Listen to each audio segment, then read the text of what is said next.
Hello and welcome to Season 13, Episode 36 of the Ubuntu Podcast. I'm Alan, and this week we're going to have a discussion on things we've been doing since the event, and an extension of love, and lots of your lovely listener feedback. And joining me this week, giggling in the background, is Martin. Hello, Martin. Good evening. How are you doing? Tickety boo. And Mark, how are you? Hello, hello. I'm giggling in the foreground now. You guys. Martin, what have you been up to? I've been playing drag. Oh, is this something to do with RuPaul? Yes, sequin dressed and belting out cabaret songs of an evening. Do you remember when we went to, was it Ogcamp in Manchester? Mm-hmm. Yes. Well, is that Canal Street, that bit with all the the drag acts? Yeah. That was fantastic. I loved it there. It was good fun. Anyway, I don't think what you've been playing is that. What have you been playing? It's a racing game called Drag. Oh, girl surprise. Yes. So it's available on Steam for Windows and also natively for Linux. And it's in early access. Does that mean it's broken? It means it's not done yet. Yeah, it's not done yet, but it's very good fun. So it's an off-road simulation, let's say. So the cars that you drive are somewhere between sort of Dakar series and dune buggies. So they're, very well suspensioned, cars that go ripping around the sort of, muddy tracks. And at the moment, most of the gameplay revolves around like time attack, so you have different qualifying times and you're trying to, first of all, get into a qualification window and then trying to beat your own time. And as you beat things, it opens up additional sections of track for you to race along. But there is online multiplayer as well. When you're racing against your past self, do you get a ghost of you driving around with you? You do. And in fact, of the most recent update and the one when I decided to purchase it, because there was a number of changes, it has the option to turn the ghost car on and off. Because when you're actually like on the edge of beating yourself, actually having that ghost car overlaid on the track in front of you can be a little bit off-putting. So it now has the option to toggle that. I love that. It's one of the things in Trackmania that I really loved was that battle with past self, where you're constantly trying to overtake yourself from 5 minutes ago. Yeah, it is good fun. In fact, the driving style is very reminiscent of Trackmania. It has that sort of feel to it. It's astonishingly pretty, this game. It's really lovely. And the development updates are coming along sort of every sort of 3 weeks or so. And the developers are two brothers, one brother who writes the game engine and the other brother who's the graphic designer. And they're an indie studio. They're a pair of talented chaps. Having seen the video for this thing, it looks amazing. So the first prototype of this game engine was developed in 2001. Wow. And in 2011, after 10 years of effort, they felt that it had potential, and then they started to sort of flesh out this game in order to refine it. If you like racing games, particularly on the more simulation side, it's lots of fun. There is a demo as well. So there's a free demo in Steam of one level, but it is the hardest level from the game. And I played that and it put me off a bit. So it's one of those where you have to sort of, try it and get used to it a bit. Cool. All right, let's get on with it.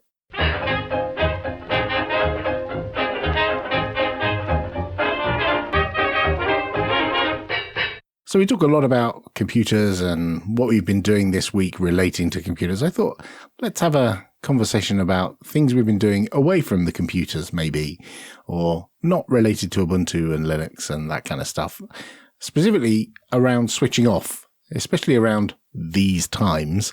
It's a good thing to switch off and get away from this stuff. And I thought we'd have a chat about what we've been doing kind of longer term and what we do in between these podcasts. Who wants to kick it off? Why don't I go first? Go on then, Mark. Well, I suppose there's the things that I'd normally do and there's the things I do at the moment. So the things I normally do generally revolve around playing games, and that can be in front of a computer. Although generally that's by myself. I don't tend to play games with other people, computer games with other people, but I do play board games with other people quite a lot. Ah. I've got a variety of board games in my collection. I'm particularly into games which feature, I think, what's generally called intrigue, which basically translates to screwing other people over. so games where you have a hidden agenda, and you might accrue abilities that you can then whip out unexpectedly to change the course of events in your game. I find those particularly appealing. So basically, lying. Not necessarily lying, but perhaps hiding your intentions until Right. an opportune moment. And are you playing these on like Tabletop Simulator kind of thing, or are you actually in person sometimes? In happier times, I would be playing these in person with my friends. But yes, there's a few options for playing these remotely as well. So there's Tabletop Simulator, which is a game available on Steam, which is exactly as it sounds like. You get a table and you can simulate games on it. There's also a website called boardgamearena.com, which has a number of games which have been written for it, which are sort of online conversions of commercial board games, which is very good actually. Well worth the modest monthly fee if you fancy it. Do you play board games, Martin? Well, not a lot. Usually we reserve board game playing for Christmas because in normal Christmases, families get together, and one of the things that we do in our families is we pretty much just play board games in the evening. So, feed ourselves stupid during the day and then play silly board games in the evening, because that's not going to happen this year. But I was just thinking, as Mark was saying that, we've played, the three of us and friends of ours, a kind of a board game over the internet, written by a friend of the show, Roger Light. We've been playing fibbing dice on a few occasions, which has been terrific fun. Yeah, that's a good point, actually. I hadn't considered that as a board game because, there is no board, it's just dice. But yeah, I found that super good way to unwind. And I'm still sat here and I've got a Jitsi window open and I'm talking to people and I've got a web browser open. But it's, having a beer in your hand and chatting and socializing. When there's like 6 or 7 of you, it's not work. It's very chilled. It's almost like being in a pub. Yeah.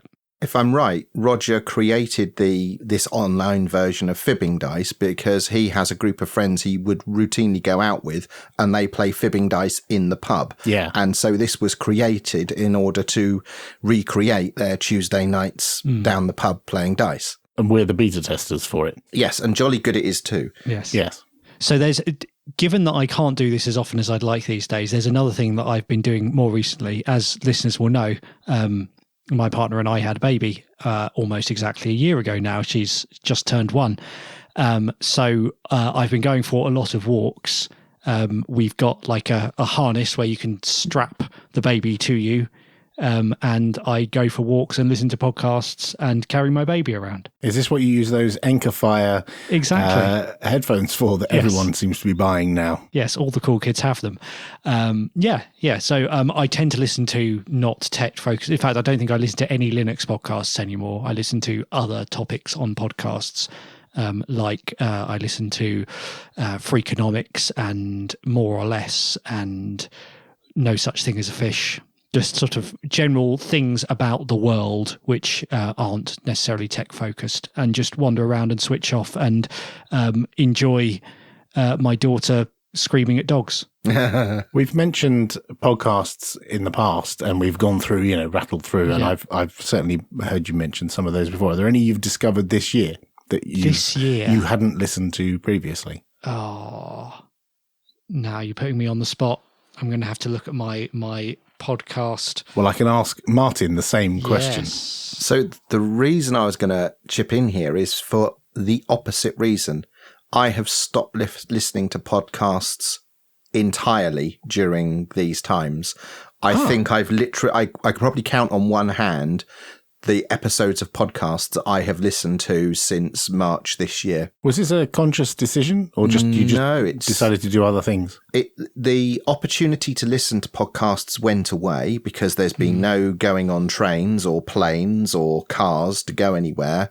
And when I'm around the house, I tend to watch YouTube. So podcast listening has been completely replaced by watching more stuff on YouTube. Interesting. The one podcast I think I've discovered this year is TWIV, This Week in Virology, which is, they're on episode 600 and something. Yeah. And they're all good friends. They're doctors and virologists and bacteriologists and whatever. But it is super fascinating. It's like 2+ hours long. So yeah, I had to start limiting my listening to science podcasts because they all focused on one topic this year, and there's only so much of that I can take. One other one which I did discover this year is called The Anthropocene Reviewed, which is a guy does reviews of various aspects of the human-centered planet and rates them on a 5-star scale. Oh wow. Yes. Fascinating. What about you, Martin? What have you been up to in the months since the event? Remain indoors. While I have been remaining indoors, I have been revisiting The Perfect Roast Potato. Oh, contentious. Yeah, Yes. You've come up with something a bit controversial now. Really? Yeah.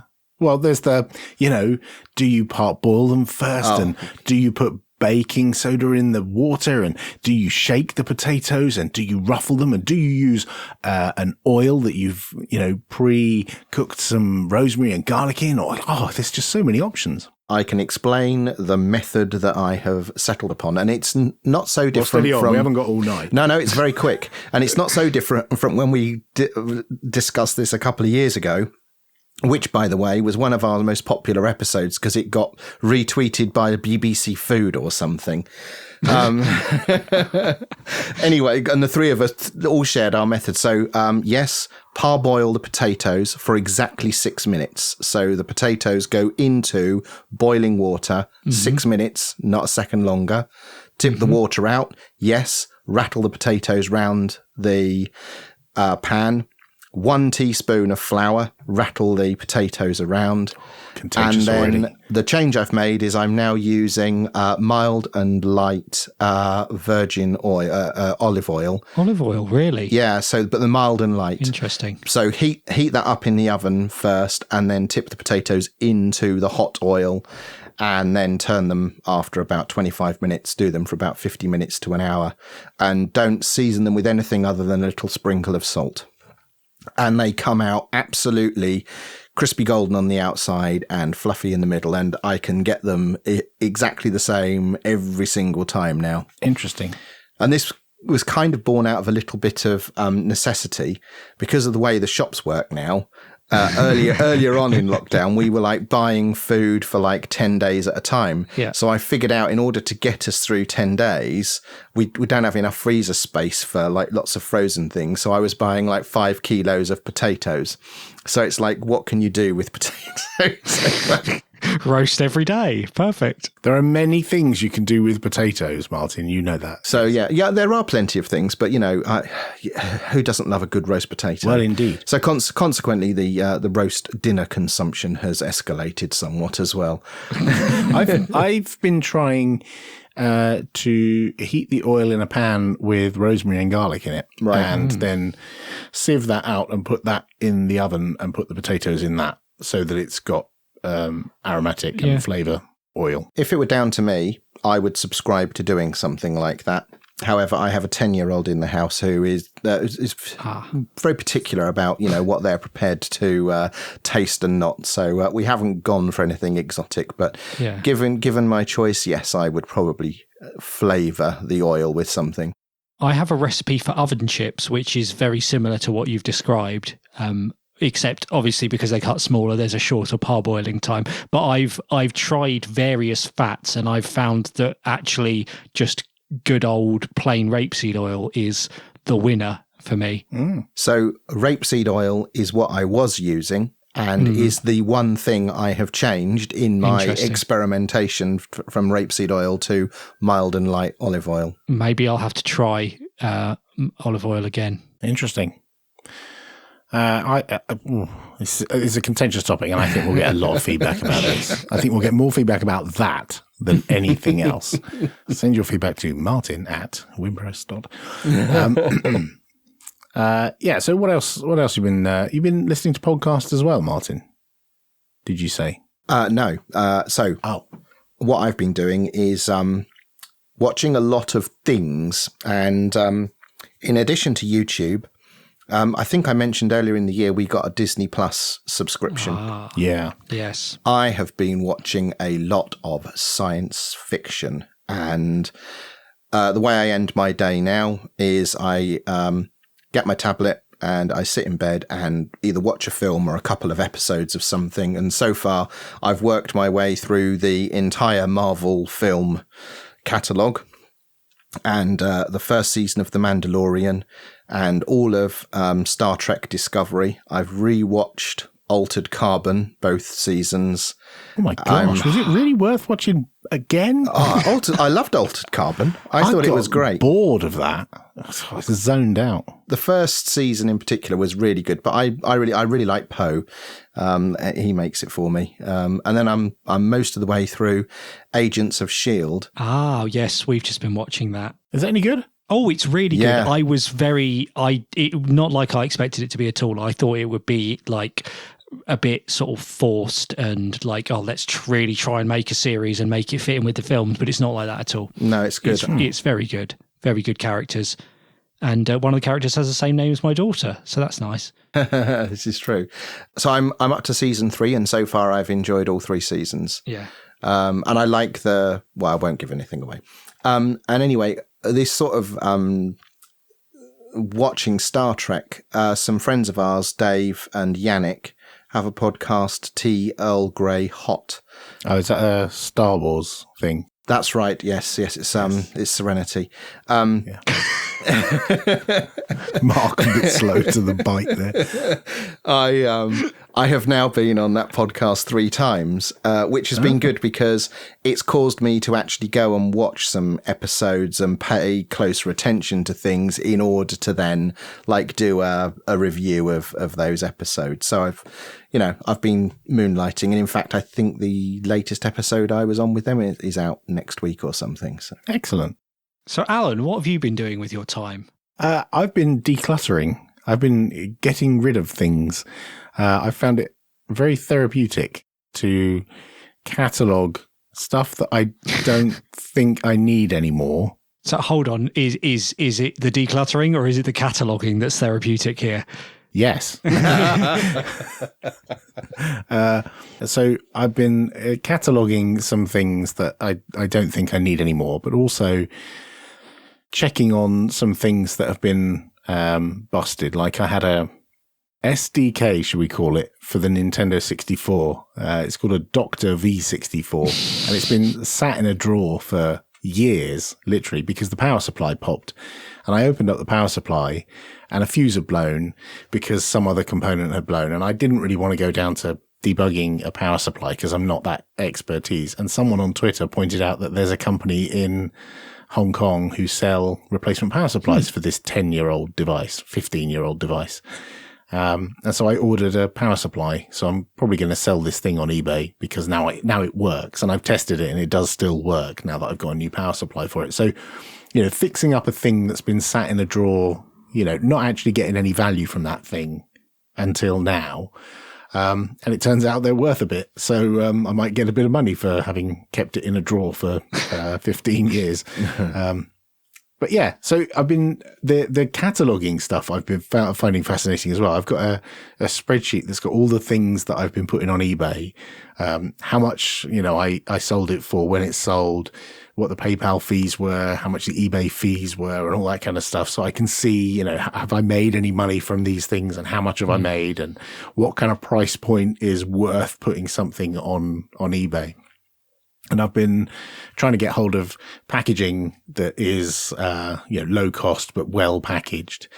And yeah, it's just been quite enjoyable to sit with some tape and some envelopes and some bubble wrap, and with care wrap something up and trot down to the post office and see the same woman who always takes my parcels, go in there and here again with some more stuff. And, Yeah, it's just, I found it very therapeutic. And knowing that there's now gaps in my house where there was junk or stuff, it's good because it's clearing stuff out and it clears the mind as well.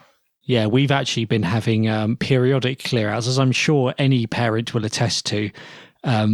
Things don't last that long when you've got a small child. They need to be refreshed and replaced. And actually, it's amazing, some of the baby clothes that we bought hold quite a lot of value. I mean, they're not super fancy what we got, but there's certain brands which people really go after. They cost a bit more than you might get from the high street shop, and therefore, if people can get them very slightly cheaper than full price, they will. Well, plus they because the kids aren't in them for that long. That's the other thing. Yeah, they're not walking, and you're not going outside. Yeah, so they're not going to get scuffed up and ruined. Yeah, a lot of the stuff we've sold, you would believe it's new if we lied about it. Awesome. The other thing I've been doing is listening to audiobooks. I remembered that I've got an Audible subscription. No, they don't sponsor this podcast. And unlike every other podcast. I decided to take some time away from listening to podcasts and actually listen to a book, because there's a whole bunch that I've had in my wish list for ages. And then I got this notification on my phone that's like, oh, you've got a bunch of credits in your Audible. And I thought, I can use those. And rather than sit and listen to someone rant about whatever in the technology sphere or talk about viruses or whatever, I can sit and listen to a book. And are there particular genres of book which you listen to, or is it a mixed bag? It is a bit of a mixed bag. One of them is the two that I've most recently been listening to. Yeah, I say I've read a book when I've listened to it. I don't know if that's cheating. Yeah. So the two that I'm currently reading or listening to, one is Artemis by Andy Weir, the same person who did that film with, The Martian. He did The Martian. Right, okay. And that's pretty good. I've only got 8 hours left of that. I haven't actually got tremendously far into that one. And the other one that I'm listening to at the moment is James O'Brien, How Not to Be Wrong. He's a radio DJ, talk radio person on LBC who I listen to quite a lot. And he's written a book about how changing your opinions is, okay. And it's super fascinating to learn. And I've learned stuff just by listening to his perspective of some of the interviews he's done over the years and people he's spoken to on his radio program. So it's been quite enlightening, and I think actually more valuable than most of the podcasts I listen to on a regular basis. So I think I'm probably going to take a leaf out of Martin's book and dial down the podcast and dial up some of the other avenues of content. But none of our listeners should do that. Continue listening to podcasts. Thank you. Well, continue listening to this one. Yeah. Duh. Thanks, chaps. I'm keen to hear what our listeners' feedback on what they've been doing with their time since the event, other than staying indoors. Send us an email, show@ubuntupodcast.org.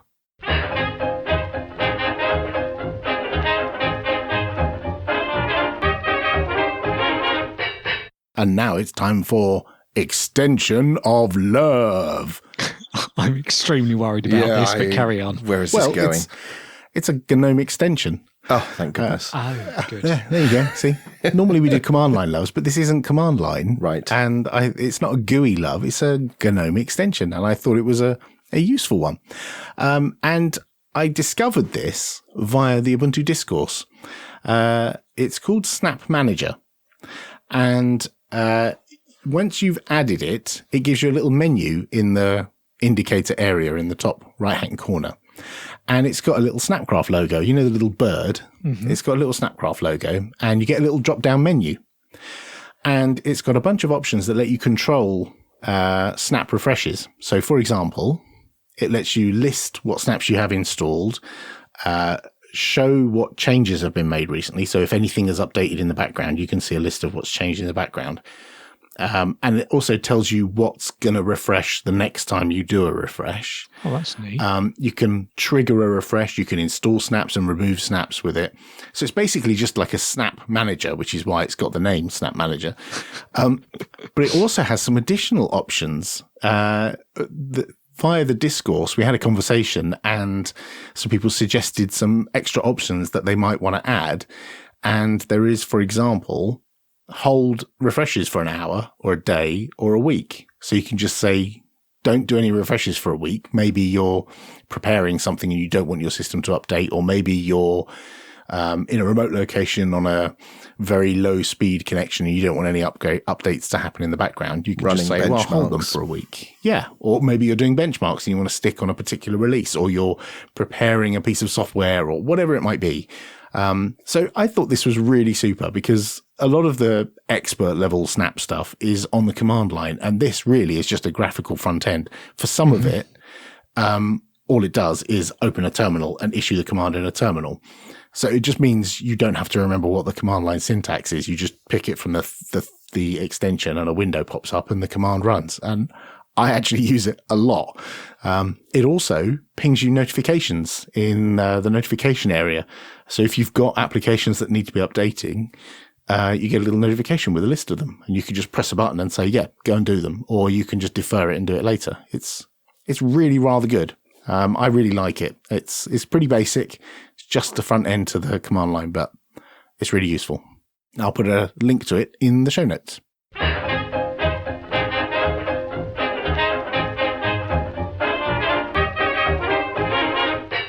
And now it's time for all of your wonderful feedback. Philip Prado emailed us, show@ubuntupodcast.org.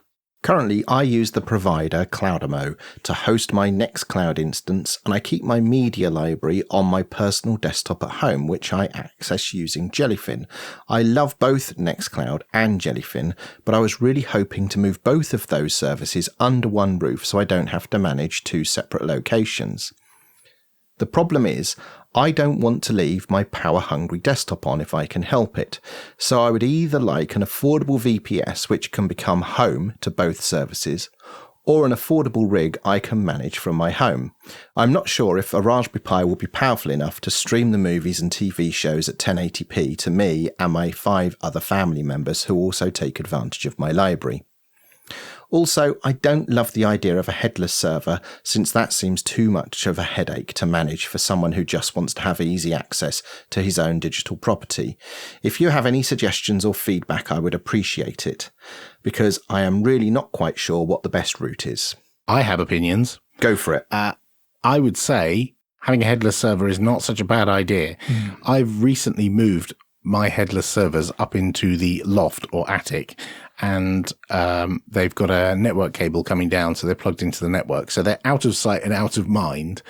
And there's not really much admin I need to do on that over and above an affordable VPS. Like, a VPS is just a server out there in the cloud, and this is just a server that's sat upstairs, and I basically do no admin. I've installed all the software, I've dumped all my media on it, and it serves up over my network, and it's out of the way, and it's quiet because it's in the loft. And another thing I would say is, now that I've built a headless Steambox, if I need to do anything on that, I use X2Go to get a remote desktop. So if I go on my laptop, I've got my mouse and keyboard, I just run X2Go and connect to the desktop session or start a new desktop session on the remote box, and I can still administer it using all the graphical tools, but I don't have to have a screen and keyboard plugged into it. Right. And in this case, Nextcloud and Plex, both of those are managed through web front ends anyway. So do you really need, a full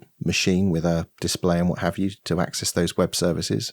The only time I've ever needed a display is when it goes wrong. Like if a disk fails and it won't boot, and I've got to press a button in order to get past the FSCK or something. Yeah. That can be frustrating. I've been on the lookout for like a small handheld VGA display that I could just, take up there and plug in, but it's so rare that I need it. Yeah. Yes. There is the question of whether a Raspberry Pi would be able to cope with multiple people streaming video at the same time. I know certainly if you're just expecting one person to be watching stuff at the time, it should cope, shouldn't it? Mm-hmm. Yeah, a single stream, as long as you're not transcoding it, a Raspberry Pi will handle that. Multiple streams might struggle.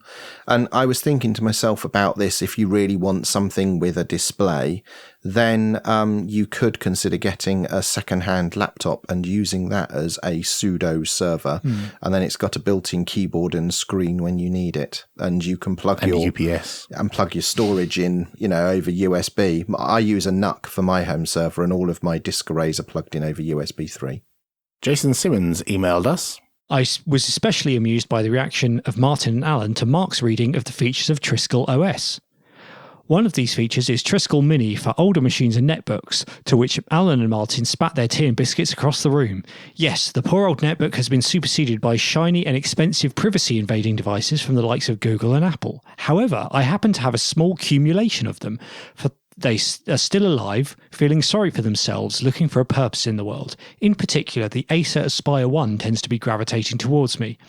After much trial and error, I hunted for an OS that would run nicely on them. Finally, I found Crunchbang++, which flies on these devices. I'm not sure how well Triskel will run due to the freedom-hating bits required to get the Wi-Fi working. When combined with a much-needed SSD, Wi-Fi AC upgrade and Bluetooth and an extended battery, the result is transformational. The Wi-Fi speed is now faster than the onboard Ethernet. Now various family members are making requests.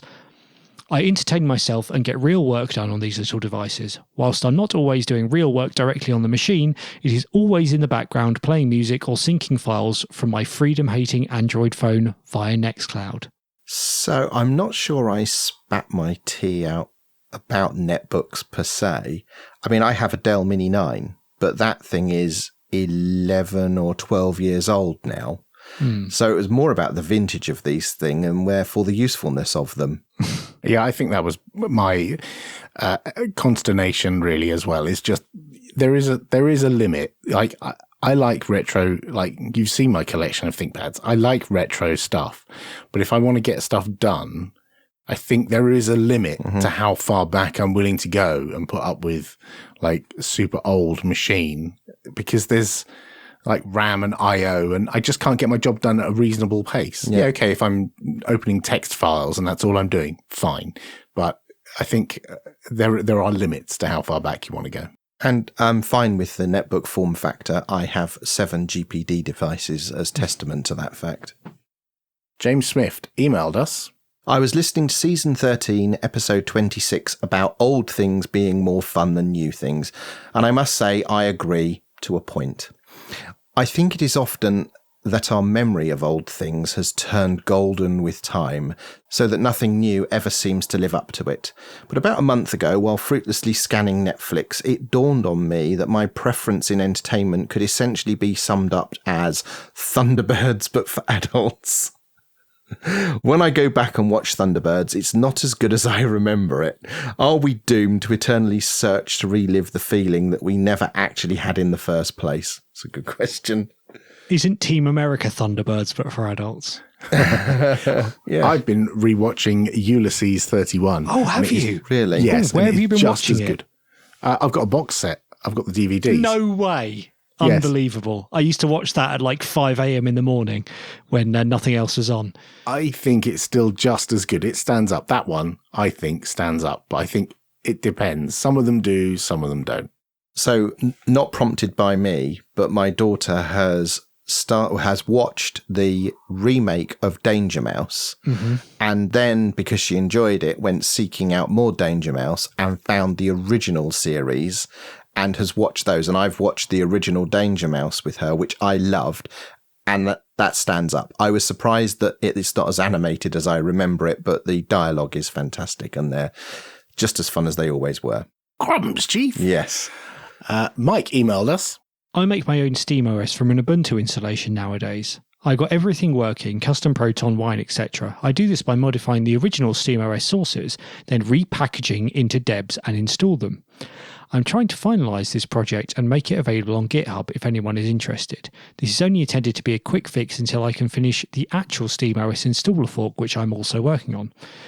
With all these flavors just focusing on desktop environments, why not something for gaming? Ubuntu Steamy, maybe? So this has been done before. Stevenson's Rocket was a version of this made by Joe Shields. And it was when SteamOS was very early on, and he was making it work on devices that SteamOS wasn't originally able to be installed on. So making tweaks and changes. And I think there is an Ubuntu gaming remix Gamer OS? that's got something like that. That's got a load of this stuff built in. Yeah, why not? Yeah, go for it. To be honest, I found when building Steam boxes, if you just install Steam and then you set up so that it launches on login in big picture mode, and you don't require a password to log into that account, you're 90% of the way there. Yeah, I've done the same with an Ubuntu Mate machine behind me. The only thing I've had to do is turn off a couple of things so I don't get punched in the face with any like update dialogues or anything like that. Yeah. There's another one that pops up. Oh, the one for Deja Dupe, the backup one, that after a while that punches you. So yeah, there are a couple of tweaks, but yeah, mostly a lightweight desktop like Mate or Ubuntu or something like that, and Steam on top. You're mostly done. But I guess what he's aiming at is making something nice and easy to use for people. So they don't have to set that up, yes. Yeah, so they don't have to do all of that like the rest of us. Yeah, sounds fun. Yeah. We had a tremendous amount of feedback to our segment where we discussed Ubuntu is not boring. So we can't read it all out. We do read it all, but we can't read it all out. So Michael A. Ray emailed us. I am totally blind, and as far as I currently know, Ubuntu and Debian are the only two distributions I can install without running to find sighted assistance. When the live Ubuntu boots, I just have to press Super Alt S and get Orca and Orca assisted install, and then the new installation comes up speaking with reliable and rock solid dependency. So many other distros based on Ubuntu rip out this accessibility, like Linux Mint, which as far as I know does not have this to boast. So hats off to the 100 engineers who do the donkey work that downstream distros either rely on or often rip out. I absolutely refuse to use a distribution if I cannot install it unassisted. After all, very few sighted users would entertain a distribution if they had to find a friendly blind person to install it for them. P.S. Martin, in Ubuntu Mate 2010, I could not focus the Install Ubuntu button, so could not get it installed. Currently, I have to install Ubuntu Mate 1804 and then upgrade. Michael, I'll take a look at that and see what I can do. An anonymous listener emailed us. I don't want my operating system to be exciting. In fact, it should be the complete opposite of that. If I can use my computer without ever having to think about the operating system, then it's doing its job correctly. I want something that works reliably with the least amount of headache and has features and tools that allow me to be productive. Kenton emailed us. I used to be eager to try the new releases because it was supposed to work better with scanners, or printers, or multiple displays, or that particular graphics card, or Bluetooth. All those exciting things are now there already, and they work flawlessly with no manual configuration. Snaps, apt-get, online accounts, backup disk management, it's all there and it works. So, well, it's now boring. Please keep it that way. What's exciting now is that it now works on the Raspberry Pi, and I'm eager to try it. Anything you do that makes it more compatible with more things is exciting. Cool. Robert left a comment on our YouTube channel.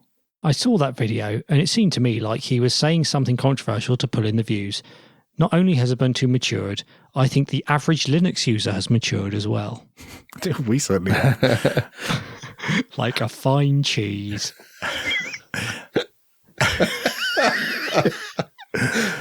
Or even a not very good cheese. Like Elio left a comment on our website. As you said in the podcast, hardly anyone is excited by new Windows updates. Windows 10 was released 5 years ago, and the only thing that its updates elicit is annoyance at forced sudden reboots and hour-long update processes. The last two generations of gaming consoles brought nothing more exciting to the table except just more processing power. Not being exciting is, in my honest opinion, the symptom of a healthy, mature product. I think it's a rather good place for a Linux distribution to be. Good feedback, everyone. Thank you. And finally, Wolfgang emailed ThinkPad Corner. Do you guys have the issue that sometimes the track point stops working after waking it from sleep? No. Thanks for emailing ThinkPad Corner, Wolfgang. Thanks for all your feedback, everyone.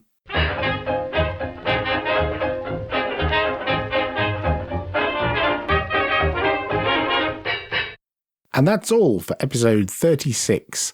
Thanks for listening. Thanks for joining us. And thanks again for all of your wonderful feedback. We do love reading it and reading it out, in fact, when we get time. Next week, we'll be back with community news, goings on, and maybe events. Who knows? If you want to chat to us in the meantime, you can jump on our Telegram channel. If you go to ubuntupodcast.org/Telegram, you'll find us there. See you next time.